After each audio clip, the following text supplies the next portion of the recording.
दुनिया में कई सारे धर्म और मज़हब हैं और कई सारे धर्म और मज़हब में कुछ ख़ास बातें भी हैं। ख़ास बातें सब में होती हैं और कुछ बुराइयां भी सब में समय के साथ आ जाती हैं। कोई भी धर्म जब उसका उदय होता है, जब वो अस्तित्व में आता है, तो वह उस स्वरूप में नहीं होता है जिस स्वरूप में कालांतर में हो जाता है। तो अगर किसी धर्म में हमको बुराइयां देखने को मिल रही हैं, वो हमारा धर्म हो या किसी और का हो, तो ज़रूरी नहीं कि ये बुराइयां उसमें शुरुआत से शामिल हों। हाँ, कुछ सैद्धांतिक या बुनियादी ढांचा होता है जो कभी नहीं बदलता है, बाकी उसमें आमूल चूल परिवर्तन हो जाते हैं। बताना इतना भर है कि सनातन धर्म, जिसे पुरातन कह सकते हैं, इतना प्राचीन कह सकते हैं, जिसका कोई लेख या साक्ष्य पूरी तरह से उपलब्ध नहीं है, उसे आप ईसा पूर्व में भी नहीं व्यक्त कर सकते हैं। कि खास बात यह है कि समय के साथ इसमें भी काफ़ी सारे मतांतर बने और उनके साथ साथ नए धर्मों का उदय हुआ।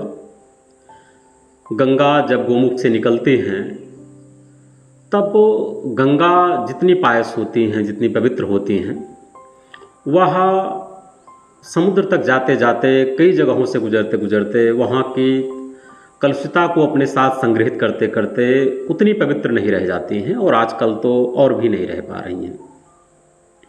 ऐसे ही सनातन धर्म में भी बहुत सारी खामियां आ गई हैं।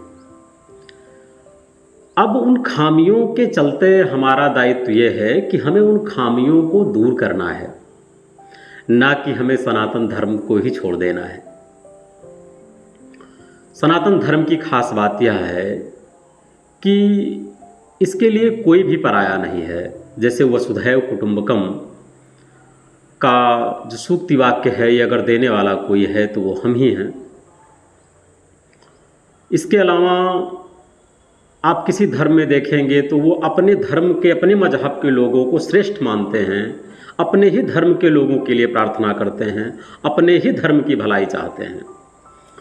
लेकिन सनातन धर्म या हिंदू धर्म ही एक ऐसा धर्म है जिसके उपनिषदों में, खास करके एक बृहदारण्यक उपनिषद है, जिसमें ये बात आती है कि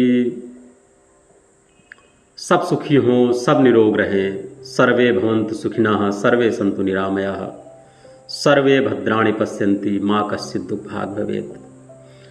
सबको सुखी देखने की कामना, सब निरोग रहें, सब उन्नत करें, सब खुश रहें, यह प्रार्थना, यह बड़प्पन, इतना बड़ा हृदय सिर्फ सनातन संस्कृति के बदौलत ही हो पाया है।